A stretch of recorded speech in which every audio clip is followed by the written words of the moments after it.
अस्सलाम वालेकुम students, my self professor Kamran सिद्ध प्राचा। और हमने एक टॉपिक ऑलरेडी डेवलपमेंटल बायोलॉजी से रिलेटेड पढ़ा था, fertilisation.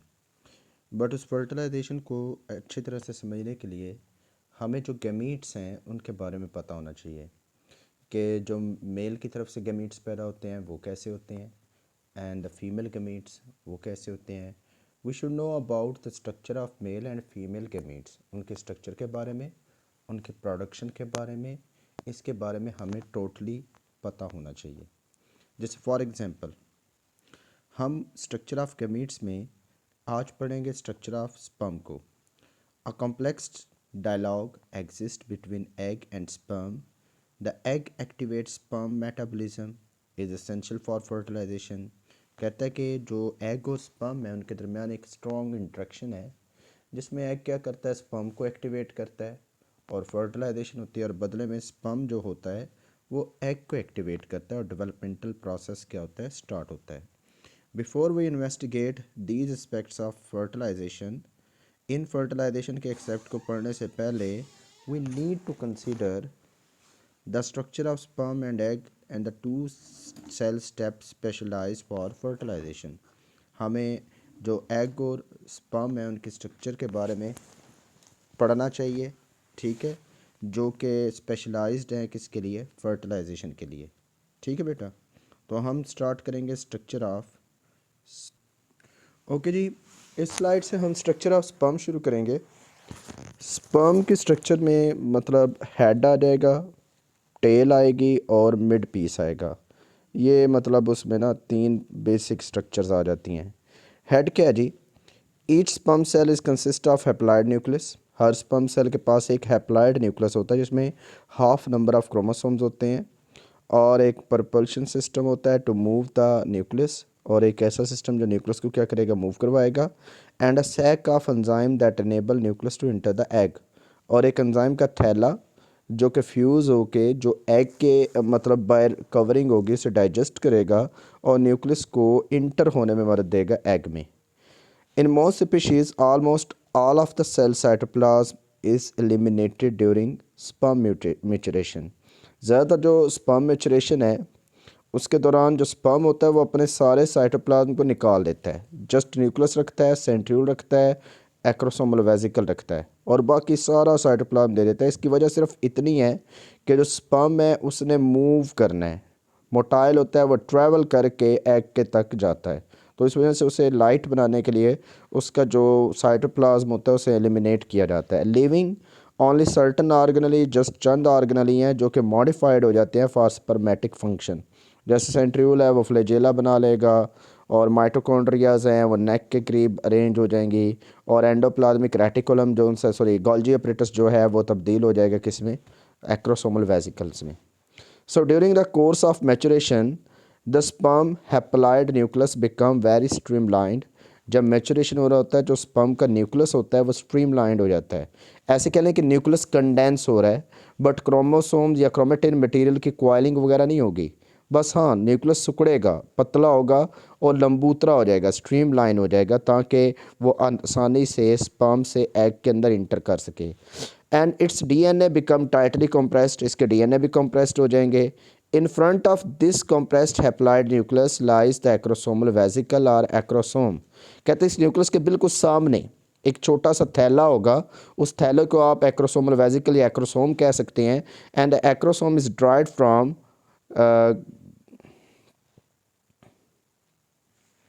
and the acrosome is derived from cell Golgi apparatus, contain enzyme that digest protein and complex sugar. Thus acrosome can be considered as a modified secretory vesicle।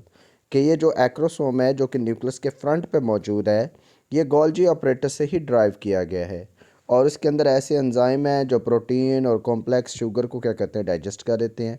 तो इस point of view से हम ये सोचने के लिए मजबूर हैं कि एक्रोसोमल वेसिकल भी एक गोल्जी वेसिकल ही है, जस्ट थोड़ा सा मॉडिफाइड है, ठीक है।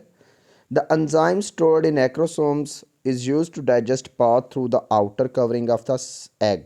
जो एंजाइम होता है जो कि कह लें कि जो स्टोर होता है एक्रोसोम के अंदर, वो जो आउटर कवरिंग होती है एग की, जैसे एग जेली हो सकती है और या ये क्लोम्यूलस हो सकता है, उसे डाइजेस्ट करने के लिए इस्तेमाल होता है। ठीक है। In many species a region of globular actin protein lies between the sperm nucleus and the acrosomal vesicle. कहते हैं कि कई स्पीशी में क्या होता है, एक्टिन मालिक्यूल होते हैं न्यूक्लियस और एक्रोसोमल वेजिकल के दरमियान, और these protein are used to extend a finger like projection. ये जो प्रोटीन होती है ये बाहर एक फिंगर लाइक प्रोजेक्शन बनाती हैं जिसे हम एक्रोसोमल प्रोसेस करते हैं। ठीक है। और ये स्पर्म ड्यूरिंग मतलब फॉर्म करती है, एक्रोसोमल प्रोसेस होता है जो बनता है स्पर्म की ड्यूरिंग अर्ली फर्टिलाइजेशन स्टेज के दौरान, मतलब जब अर्ली फर्टिलाइजेशन हो रही होती है, अभी अटैचमेंट में होनी होती है, तो उस वक्त ये एक्रोसोमल प्रोसेस बनता है। फिर in sea urchin and several other species the recognization between sperm and egg involve the molecules on acrosomal process. जो एक्रोसोमल प्रोसेस के ऊपर टिप्स पे मालिक्यूल होते हैं जिन्हें बाइंडिन कहते हैं, और ये एक्रोसोमल वेजिकल प्रोसेस और ये बाइंडिन, इन दोनों का जो जिक्र है वो जो मेरी फर्टिलाइजेशन वाला लेक्चर है उसके बीच में बताया गया है। तो वो मालिक्यूल होते हैं जिन्हें बाइंडिन कहते हैं, वो उसके ऊपर अटैच होने में या रिकॉग्नाइजेशन में हेल्प करते हैं। Together the acrosome and nucleus constitute the sperm head. Acrosome और न्यूक्लियस मिलकर स्पर्म के हेड को बनाते हैं। Like you can see the diagram, इस डायग्राम को देख सकते हैं। ये स्पर्म का हेड है, इसका न्यूक्लियस, ऊपर ये एक्रोसोमल वेजिकल और बाहर ये मेम्ब्रेन है। ठीक है। साथ ये सेंट्रियूल है, सेंट्रियूल के नीचे ये पीछे तक फ्लैजेला चल रहा है, और सेंट्रियूल में जो मिड पीस है, मतलब जहाँ पर सेंट्रियूल के बाद फ्लैजेला वाला पोर्शन है, उसमें ढेर सारे माइटोकॉन्ड्रिया हैं। तो यहाँ पर ये आपको एक स्पर्म की डायग्राम नज़र आ रही है जिसमें ये यहाँ से लेकर यहाँ तक हेड है, उसके बाद ये मोटे वाले रीजन उसका मिड पीस या नेक है, और यहाँ से लेके टिप तक क्या है, टेल है। ठीक है जी। बाकी आप अगर इस डायग्राम को गौर से देखें तो ये एक स्पर्माटिड है।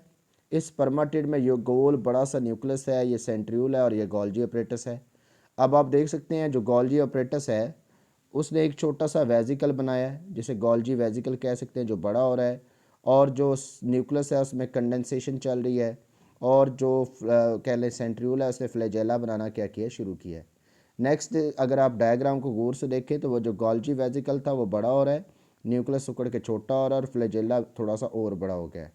अब नेक्स्ट डायग्राम में आप देखेंगे कि गोल्जी वेजिकल जो उनसे है वो पूरी की तरह न्यूक्लियस को उसने ऊपर से कवर कर लिया है, और गोल्जी ऑपरेटस साइड पे हो रहा है, और फ्लैजेला भी बड़ा हो गया और न्यूक्लियस भी थोड़ा सा और छोटा यानी कि स्ट्रीमलाइंड हो रहा है। उसकी अगली स्टेज पे न्यूक्लियस पूरी तरह स्ट्रीमलाइंड हो गया, माइक्रोट्यूब्यूल्स अरेंज हुए, गोल्जी वेजिकल ने उसे टॉप से कवर कर लिया, गोल्जी ऑपरेटस के रिमेनेंट बच गए, और माइटोकॉन्ड्रिया अरेंज होने लग पड़े किसके गिर्द, फ्लैजेला के गिर्द। फिर देखें नेक्स्ट स्टेज पर आप इस तरह मज़ीद शेप मॉडिफाइड है, उसके बाद इसे देखेंगे। ठीक है। इस तरह अब ये जो साइटोप्लाज्म है ये पीछे रह जाएगा, बाकी मटेरियल आगे आएगा और इस तरह क्या हो जाएगा, मॉडिफाइड। यानी कि स्पर्म अपने आप को साइटोप्लाज्म से अलग कर लेता है अपने दूसरे मतलब स्पर्मेटिड्स के, और साइटोप्लाज्म पीछे रह जाता है और स्पर्म जो है वो मूव करना शुरू कर देता है। देन उसके बाद मिड पीस की बात करते हैं। The ATP needed to whip the flagella proper the sperm comes from the ring of mitochondria located in the mid piece of sperm. जो स्पर्म की ये मिड पीस होता है, इसमें कहता है कि यहाँ पर ढेर सारे माइटोकॉन्ड्रिया हैं जो कि एनर्जी देंगे एटीपी की फॉर्म में किसको, फ्लैजेला को, और फ्लैजेला फिर ऐसे करके विप करेगा और स्पर्म को क्या करवाएगा, मूव करवाएगा। Then उसके बाद in many species, notably in mammals, a layer of dense fiber has interposed itself between mitochondrial sheath and the egg cell membrane। कहता है कि कई स्पीशीज़ हैं, जैसे इवन दो मैमल के भी जो स्पर्म है उसमें डेंस फाइबर की लेयर्स होती हैं, किसके दरमियान, माइटोकॉन्ड्रिया के दरमियान और प्लाज्मा मेम्ब्रेन के दरमियान। मतलब ऐसा है कि प्लाज्मा मेम्ब्रेन के अंदर एक और शीट है जिसने अपने अंदर माइटोकॉन्ड्रिया को क्या लपेटा हुआ है। This fibrous layer stiffen the sperm tail. इस फाइब्रस लेयर की वजह से स्पर्म की जो टेल होती है वो स्टिफ हो जाती है, सख्त हो जाती है, because the thickness of layer decrease toward the tip. अगर आप डायग्राम को देखें ज़रा गौर से, जो स्पर्म की जो टेल की मोटाई है वो इस पॉइंट पर क्या है, ज़्यादा है, आहिस्ता आहिस्ता कम होते होते टिप पे बिल्कुल क्या हो गया, कम हो गया है, और ये उस फाइबर्स की वजह से है। इससे एक फ़ायदा होता है कि जो स्पर्म का फ्लैजेला जितना भी लंबा होगा वो आपस में इंटेंगल्ड यानी कि गुंजल शुंजल उसके नहीं पड़ेंगे, और वो बड़ी आसानी से खुल जाएगा। तो स्पर्म की जो टेल होती है वो बैक से या पॉइंट ऑफ अटैचमेंट से मोटी, और जो टिप होती है वहाँ से पतली होती है, इसे stream line type movement shape कह सकते हैं। फिर उसके बाद जी जो स्पर्म सेल्स होता है as undergoes extensive modification for the transport of its nucleus to the egg. कहते हैं जो स्पर्म सेल है उसने आपके अंदर अपने आप के अंदर ढेर सारी मॉडिफिकेशन की हैं ताकि वो न्यूक्लियस को, ठीक है, एग तक क्या करे, ट्रांसपोर्ट कर सके स्पर्म के। दैन उसके बाद स्ट्रक्चर ऑफ स्पर्म में आ जाता है बेटा टेल। अब टेल क्या है? The mean by which the sperms are propelled vary according to how species has adopt to the environmental condition. कि टेल वो चीज़ है जिसकी वजह से स्पर्म अपने आप को धकेल के या खींच के कहाँ पर ले जाता है, उस डायरेक्शन में ले जाता है जहाँ पर एग होते हैं। हाँ, ये मूवमेंट स्पीशी के हिसाब से अडॉप्टेड होती है। जैसे अगर मैं सी अर्चिन की बात करूं तो उसमें एक्सटर्नल फर्टिलाइजेशन है, तो उसमें जो स्पर्म ये वाली मूवमेंट शो करेगा वो सी वाटर में करेगा। और जो अगर मैं बात करूं मैमल्स की तो उसमें यूट्रिन फ्लूइड में करेगा। In most species the major exception is once again the nematode where the sperm is formed at the site where fertilisation occur. के मोस्ट स्पीशी में क्या होता है, जैसे मिसाल के तौर पर नीमाटोड है, इनमें स्पर्म बनते ही वहाँ पर है जहाँ पर फर्टिलाइजेशन होनी होती है। So they do not need any tail और फ्लेजेला, इन्हें किसी टेल या फ्लेजेला की ज़रूरत नहीं है फॉर द मूवमेंट। और नीमाटोड के अंदर जो स्पर्म होते हैं they are round in shape, वो शेप में मतलब गोल होते हैं। बाकी ऑलमोस्ट सारी जितनी भी एनिमल की स्पीशीज़ हैं उन सब में स्पर्म के पास एक फ्लेजेला होता है जो टेल बनाता है और जो उसे प्रोपेल करने में मदद देता है। दैन उसके बाद an individual sperm is able to travel by whipping flagella. एक सिंगल स्पर्म मूव कर सकता है, ट्रैवल कर सकता है अपने फ्लेजेला को विप करके, लहरा के चाबुक की तरह। And major motor portion of the flagellum is axoneme. जो फ्लेजेलम के अंदर जो मेजर मोटर पोर्शन है जो फ्लेजेलम को हरकत दे रहा होता है उसको एक्सोनिम कहते हैं। ये एक्सोनिम एक स्ट्रक्चर है जो कि माइक्रोट्यूब्यूल से बनी है एंड एमिनेटिंग फ्रॉम सेंट्रियूल, ये सेंट्रियूल से निकलती है। अब सेंट्रियूल में 9 ट्रिपलेट होते हैं और फ्लेजेला के अंदर 9 डुपलेट होते हैं, लेकिन ये बिल्कुल ओरिजिनेट उनसे ही हो रही है, सेंट्रियूल से निकल के आ रही है, इसी वजह से 9 की एरी जो प्रेजिस्टेंट है। At the base of sperm nucleus, ये स्पर्म के न्यूक्लियस की बेस पर जो मौजूद सेंट्रियूल है उससे इमर्ज होता है। देखें, core of axoneme is consist of 2 central microtubule. You can check here, diagram है ये देखें, ये स्पर्म का ये फ्लेजेला है, उसे काट के दिखाया हुआ है, उसके गिर्द ये मेम्ब्रेन है और बीच में ये इतना हिस्सा एक्सोनिम है। अगर आप इस एक्सोनिम को गौर से देखेंगे तो इसमें आपको 9 डुपलेट नज़र आएंगे। डुपलेट से मुराद 2 रिंग, ठीक है, माइक्रोट्यूब्यूल्स के। ये एक डुपलेट, दूसरा, तीसरा, चौथा, पाँचवा, छठा, सातवां, आठवां, 9वां, और सेंटर में 2 रिंग सिंगल कह लें कि माइक्रोट्यूब्यूल्स के रिंग हैं, ठीक है। सेंटर में 2 सिंगल हैं, ये इसका क्या बना रहे हैं, कोर बना रहे हैं, और पेरिफ्री में 9 डुपलेट हैं। पेरिफ्री में क्या है, 9 डुपलेट, और इनके बाहर ये मेम्ब्रेन है, ठीक है, ये बाहर मेम्ब्रेन आपको नज़र आ रही होगी। बाकी स्ट्रक्चर मैं वहाँ से डिटेल करते हुए करवाता हूँ, ठीक है। सेंट्रल 2 माइक्रोट्यूब्यूल्स हैं जो सराउंडेड हो रहे हैं by row of 9 doublet microtubules. 9 doublet है माइक्रोट्यूब्यूल्स के। Actually only 1 microtubule of each doublet is complete.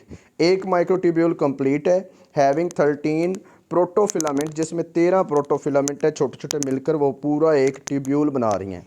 जबकि एक जो सा वो सी शेप है जिसमें सिर्फ 11 प्रोटोफिलामेंट्स हैं। ज़रा गौर से देखें, यहाँ पर ये एक जो सा माइक्रोट्यूब्यूल ये ऐसे मुकम्मल है और ये जो सा ये मुकम्मल नहीं है, ये सी शेप है। ज़रा इसे गौर से देखें, यहाँ पर जो मुकम्मल वाला है उसमें 1 2 3 4 और इस तरह 13 प्रोटोफिलामेंट्स हैं, ठीक है बेटा। ये प्रोटोफिलामेंट्स लंबे लंबे धागों की सूरत में है, चूँकि ये फ्लेजेला को ऊपर से काट के दिखा रहे हैं ना टॉप से, तो इस वजह से ये आपको डॉट नज़र आ रहे हैं और दायरे नज़र आ रहे हैं। लेकिन अगर आप फ्लेजेला को साइड से देखेंगे तो ये आपको लंबे लंबे फाइबर से नज़र आएंगे, ठीक है। जबकि दूसरा जो रिंग है उसमें देखिए कितने हैं, 1 से लेकर ये 11 तक है, तो ये रिंग हाफ है, छोटा है। इस तरह ये 8 शेप एक क्या बन जाएगा, डुपलेट बन जाएगा माइक्रोट्यूब्यूल का, ठीक है। मैं फिर से ज़रा याद दिलाता जाऊँ, अगर आप फ्लेजेला इस रुख में देख रहे हैं तो ये लंबा सा है और इसमें ये सारे के सारे ट्यूब्यूल्स भी क्या होंगे, लंबे थ्रू आउट द लेंथ होंगे। लेकिन चूँकि हमने इसे काटा है क्रॉस सेक्शन, ठीक है, और ऊपर से हम देख रहे हैं तो हमें ये सारे रिंग या डॉट की सूरत में क्या होंगे, नज़र आएंगे। Then interconnected protofilament are made exclusive of dimeric protein tubulin. कहते हैं ये जो इंटरकनेक्टेड प्रोटोफिलामेंट्स हैं जो आपस में जुड़ रहे हैं, ये डायमेरिक प्रोटीन से मिलकर बने हैं। डायमेरिक समराज जिसके 2 मेंबर्स होते हैं, ये 2 पार्ट्स होते हैं, इन्हें टिबुलिन कहा जाता है। And although tubulin is the base of structure of flagellum, जो टिबुलिन है वो बेसिस है फ्लैजेला की स्ट्रक्चर की, क्योंकि आपने शुरू से पढ़ा है टिबुलिन प्रोटीन पॉलीमराइज होकर टिब्यूल्स बनाती हैं और वो टिब्यूल्स स्पिंडल फाइबर या सेंट्रियोल या इस तरह फ्लैजेला वगैरह बना सकते हैं। तो टिबुलिन प्रोटीन बेसिस प्रोवाइड कर रही है किसकी, फ्लैजेलम के स्ट्रक्चर की। Other protein are also critical for flagellar function, दूसरे भी कुछ प्रोटीन है जो कि इसके लिए बेहद ज़रूरी हैं। जैसे मिसाल के तौर पर force of flagella sperm propulsion is provided by dynein, एक प्रोटीन है डायनिन जो कि अटैच होती है माइक्रोट्यूब्यूल के साथ, ये वो हरकत देती है या फोर्स देती है जिसकी मदद से फ्लैजेला क्या करते हैं, मूव करते हैं। ज़रा गौर से देखें, हर माइक्रोट्यूब्यूल्स के साथ यहाँ पर ये दो हाथ से बने हुए हैं और इनके ये पॉइंट है, इन्हें डायनिन कहा जाता है, एक ये है और एक ये है, ये दो हैं। ठीक है, ज़रा लेबलिंग देखें, एक इनर डायनिन है और एक आउटर डायनिन है। ये डायनिन एक्चुअली एक एंजाइम है, डायनिन एटीपेज, यानी कि ऐसा एंजाइम जिसके साथ एटीपी जुड़ेगी तो वो टूट जाएगी एडीपी में, यानी कि एडिनोसिन ट्राइफॉस्फेट टूटेगी एडिनोसिन डाइफॉस्फेट में और नतीजे में एनर्जी पैदा होगी और उस एनर्जी को इस्तेमाल करके ये जो माइक्रोट्यूब्यूल डुप्लेट हैं ये एक दूसरे के ऊपर शिफ्ट करेंगे। क्या करेंगे, शिफ्ट। जिस तरह आपने स्लाइडिंग फिलामेंट मॉडल पढ़ा हो मसल्स का, उस तरह ये एक दूसरे पे शिफ्ट करेंगे जिसके नतीजे में फ्लैजेला जो है वो विप करेगा और स्पर्म मूव कर सकेगा। ठीक है जी। उसके बाद अब फोर्स ऑफ ये हो गया। देन उसके बाद dynein is an ATPase the enzyme that hydrolyse ATP and converting the released chemical energy into mechanical energy to propel the sperm. ये जो रिलीज केमिकल एनर्जी होगी उसे मैकेनिकल एनर्जी में तब्दील करके वो जो माइक्रोट्यूब्यूल है उन्हें शिफ्ट करेगी, एक दूसरे पर स्लिप पास करेगी जिसकी वजह से फ्लैजेला विप करेगा और स्पर्म क्या करेगा, मूव करेगा। And this energy allow the active sliding of outer duplet microtubule causing the flagella to bend। कहता है इसमें जो आउटर डुप्लेट माइक्रोट्यूब्यूल्स होते हैं ये क्या करते हैं, एक दूसरे के ऊपर स्लाइड करते हैं जिसकी वजह से फ्लैजेला क्या करता है, बेंड करता है। Note the, in mammals the sperm release during ejaculation are able to move. वैसे सी अर्चिन में जो स्पर्म रिलीज होते हैं ना पानी में, वो मूव करने के भी काबिल नहीं होते जब तक एग की तरफ से उन्हें एक केमिकल जिसे रिसेक्ट कहते हैं, जो फर्टिलाइजेशन वाली स्लाइड्स में मैंने बताया हुआ है, वो उन्हें मिलते हैं तो तब वो एक्टिवेट होते हैं। अदरवाइज स्पर्म एक्टिव नहीं होते सी अर्चिन के केस में, एक्सटर्नल फर्टिलाइजेशन के केस में। लेकिन जो मैमल है उनमें इंटरनल फर्टिलाइजेशन होती है, स्पर्म पहले से ही एक्टिव होते हैं। ठीक है, but they do not have yet capacity to bind and fertilize the egg. ये बाइंड करने की इनमें कैपेसिटी या फर्टिलाइज करने की कैपेसिटी नहीं होती, मतलब इन्हें पता ही नहीं होता किस साइड पे है, लेकिन उसको फिर डायरेक्शनल मूवमेंट करवाना स्पर्म की वो किसके हाथ में होता है, एग के हाथ में। And the final stage of mammalian sperm maturation is cumulative refer to as capacitation do not occur until sperm has been inside the female reproductive tract for a certain period of time. कहता है जो final stage है mammalian sperm maturation की, उससे ये पता चलता है कि जो स्पर्म है जब तक फीमेल रिप्रोडक्टिव ट्रैक में इजैकुलेट नहीं किया जाएगा तब तक वो कैपेसिटेट यानी कि एक्टिव नहीं होगा। एक्टिव मतलब मूवमेंट तो कर रहा होगा लेकिन वो कैपेसिटी नहीं उसमें आएगी एग के साथ फर्टिलाइज होने की। ठीक है जी, ओके जी। ये यहाँ पर हमारे पास स्ट्रक्चर ऑफ स्पर्म होगी, तो मैं इसे अपलोड कर रहा हूँ और आप लोग इसे लेक्चर को लें। अगर किसी किस्म का कोई क्वेश्चन है, ठीक है, तो आप उसे कमेंट में पूछ लें, ठीक है, और मैं उसका जवाब दे दूँगा। अल्लाह हाफ़िज़।